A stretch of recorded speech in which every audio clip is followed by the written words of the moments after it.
My Wi-Fi went out, so I'm really not sure what happened there.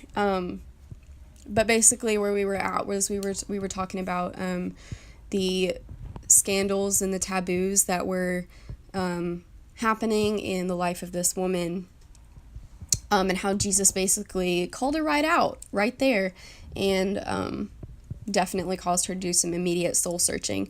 And so in verse 19, she said, "Sir, I perceive that you are a prophet. Our fathers worshipped on this mountain, but you say that in Jerusalem is the place where people ought to worship." And Jesus said to her, "Woman, believe me, the hour is coming when neither on this mountain nor in Jerusalem will you worship the Father. You worship what you do not know. We worship what we know, for salvation is from the Jews. But the hour is coming and is now here when the true worshipers will worship with the Father in truth, for the Father is seeking such people to worship him." This verse can be, actually, all of these verses can be super confusing, and there's still a lot of cultural context that we don't have time to dive into right now because I have class in a little bit. So a lot of these cultural contexts we're just going to skip over for right now, and we're going to focus on like the main points. But definitely if someone wants to go into cultural context and different things like that, we can do that later. But for right now, we're going to underline the fact that she perceives that he's a prophet. So in verse 19, she starts to get a hint. So she sees his power. So she's starting to realize that this isn't just some guy, that this isn't just some person sitting on, at the side of the well. She's starting to realize that this is a pretty important person that she's speaking to. And he talks a lot about worship. And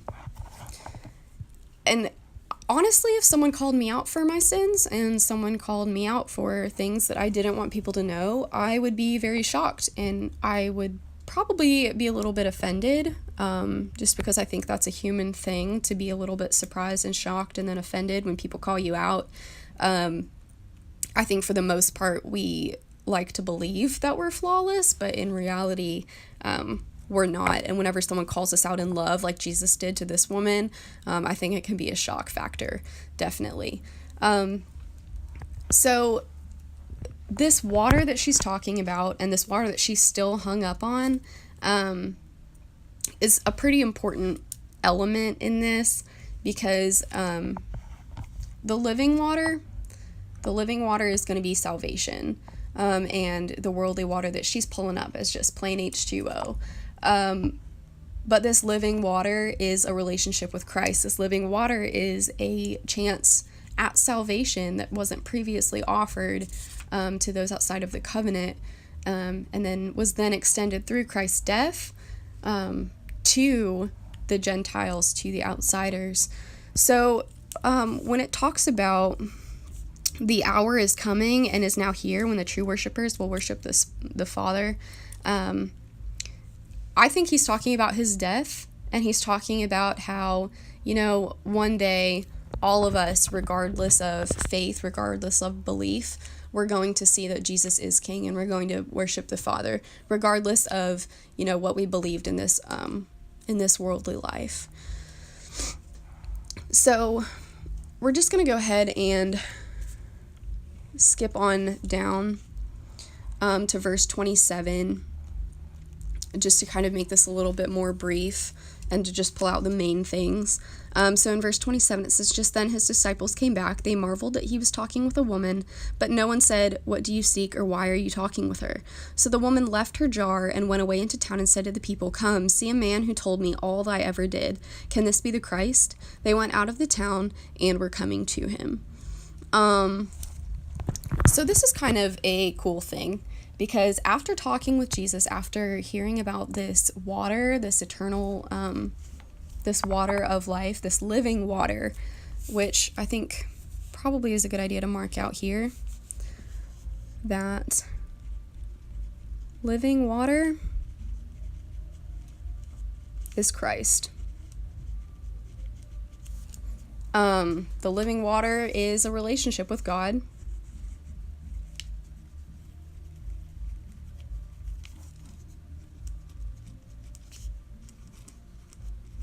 And this living water is a chance at salvation.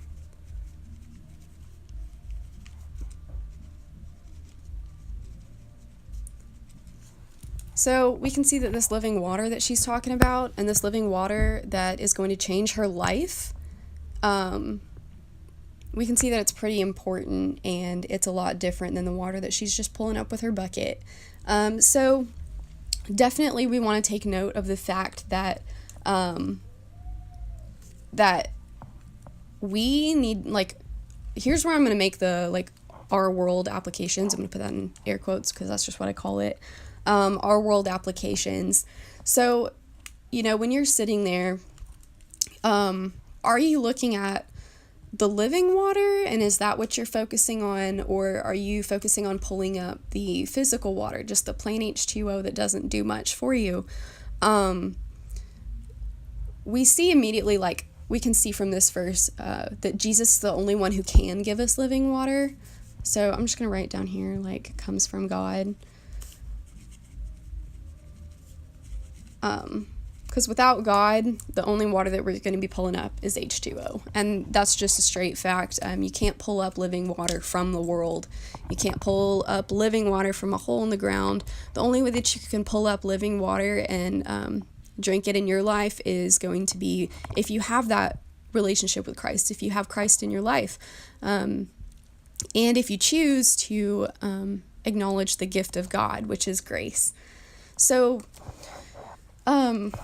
quite honestly, it was kind of a wow moment for me whenever I was reading it, because I started to think about the things in my life, and I started to think about my personal identity and whether I'm pulling up regular water or living water.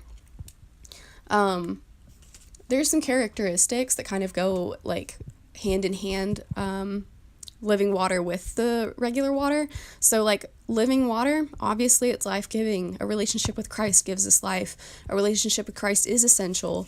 A relationship with Christ cleanses us. It cleanses us continually from all sin. And then a relationship with Christ is useful for more than one purpose. Not only can you apply that relationship of Christ, that living water, to your life, but you can also apply it to the lives of others by showing the fruits of the Spirit and being kind and loving toward others.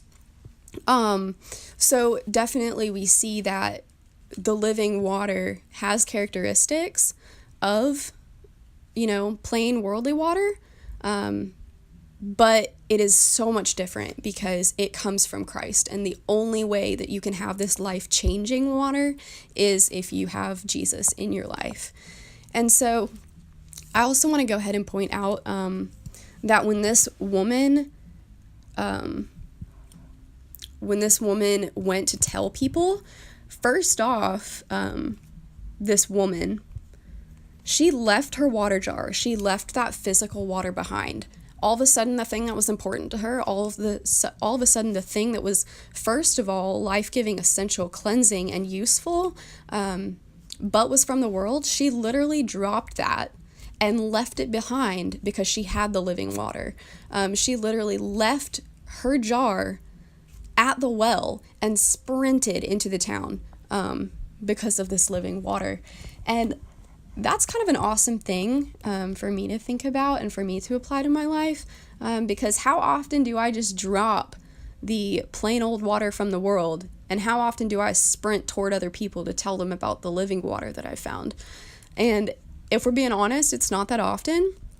I don't often go and just tell random people, hey, Jesus knows me and Jesus knows you and Jesus wants a relationship with you. I don't tell people that very often in person. Like I've talked about it before, like social media is so easy for me to hide behind. I'm a pretty shy person in real life. So I think that, it's kind of hard for me to leave that jar behind whenever I'm focused on whenever I'm focused on the worldly things. So I think for this purpose right here, we're gonna write verse 28, and I'm going to write, drop the worldly jar. So definitely in your relationship with Christ, drop that worldly jar, drop that, earthly water and run with that living water toward the people that need it most. So we see her, a woman, contradicting all three of the taboos right off the bat. So she's a woman, but she's going into town and she is yelling from the rooftops that Christ is here. So she went to town and said to the people. So we see her contradicting directly the scandalous tag that the world had given her. We see her contradicting directly the woman the woman identity that the world had given her, and we see her definitely contradicting the Samaritan identity that the world had given her, because she is going and she is spreading that living water everywhere, and she is telling other people about Christ. And I think that's pretty awesome. And so something that I have written in my other Bible that I just kind of want to point out is that Jesus literally changes identities. He changes our identities of brokenness and shame, and he leaves us with identities of new people. And we can see that in the sense that her entire demeanor changed. She went from someone who was very skeptical of this Jew sitting at the well. She was very skeptical. She was very a little bit guarded, and she had her heart kind of closed off. But at the end of this story, she goes and she yells it from the rooftops that Christ is there, which I think is pretty amazing if you really, really think about it. And I've also written down that the living water refreshes our identities and our souls. So not only did she get a new identity, but she was encouraged by this. And so she also, we see in whenever I talked about verse 39, many more people believed because of her. So she was also an evangelist. So we take her worldly identity from up here and we can put it down here. So one, she's a woman. She's a woman evangelist. So she's a woman, which is technically a taboo in that time and that age, but she's also an evangelist. So that identity was given to her by Christ. And we can also see that she's a Samaritan, but she's a child of God. And she knows that now, and that was given to her. That was her identity given to her by God. And we can also see that she was scandalous, but she is forgiven. And I think that's also key to note as well. So this is now this woman's heavenly identity, because of this living water that she was given. Because of the life-giving news and because of the life-giving, words of Christ, she was able to adopt a new identity in Christ. And so something that I also find interesting about this was she was living in her past. She was focused on just going about her day, doing her thing, getting the water from the well. But she was called to seek a new story, to find a new identity as someone who can spread the word of God and as someone who can attest to the power of God and the knowledge and the supreme power of Christ.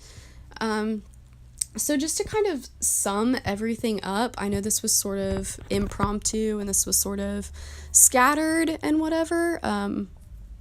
I will try to summarize it in an Instagram post as best I can.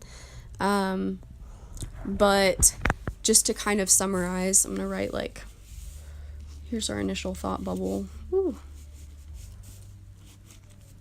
So just to kind of summarize,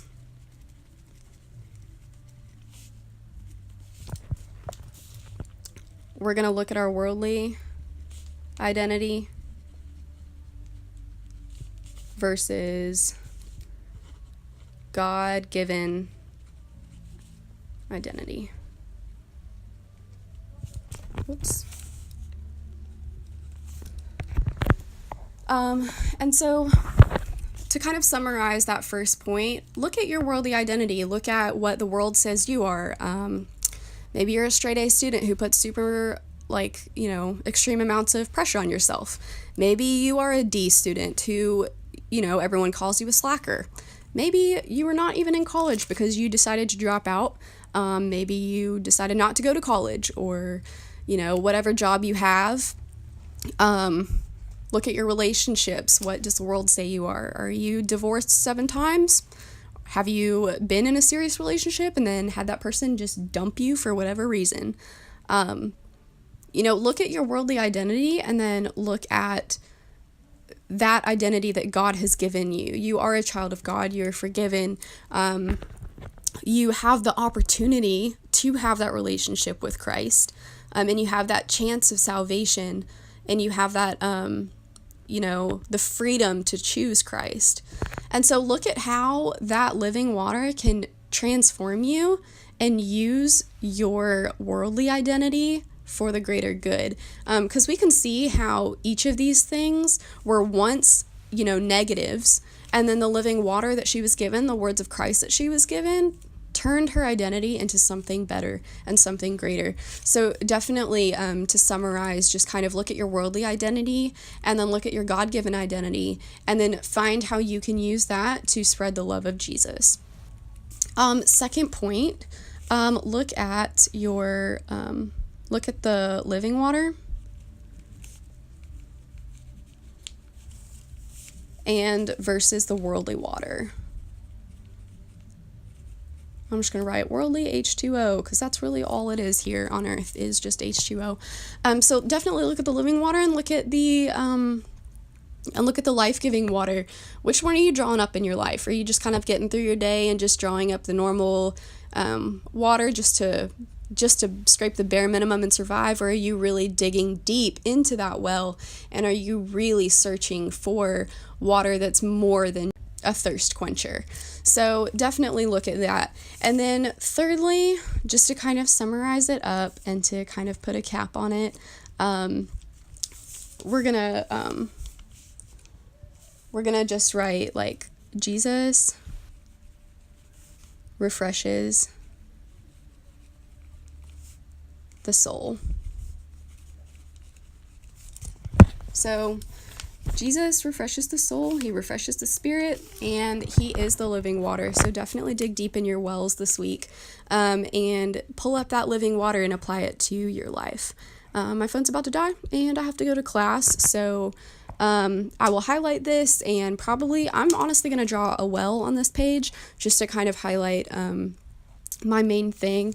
But for now, I'm just going to take my last little yellow sticky note and kind of stick it on the page and say that we have accomplished something for today. So definitely let me know what you think in the comments. I will be attempting to upload. I am really sad that this got split into 2 parts, but I am going to do my best to upload this second part to YouTube as well, which you can find the link in my bio. And if you haven't subscribed, definitely do that as well. I'm doing my best. I'm going to try to figure out an editing program, because right now it kind of sucks having to just upload it, but I will try to edit things and make it a little bit classier instead of just the kind of janky way that I'm doing this right now. So definitely let me know what you think and apply this to your life. And then also, if you saw something I didn't, maybe let me know in the comments whenever I post, and definitely tell me what you learned from this passage as well. So that's it for now, and I might see y'all Wednesday or Friday, depending on if I decide to do another video then. All right, bye.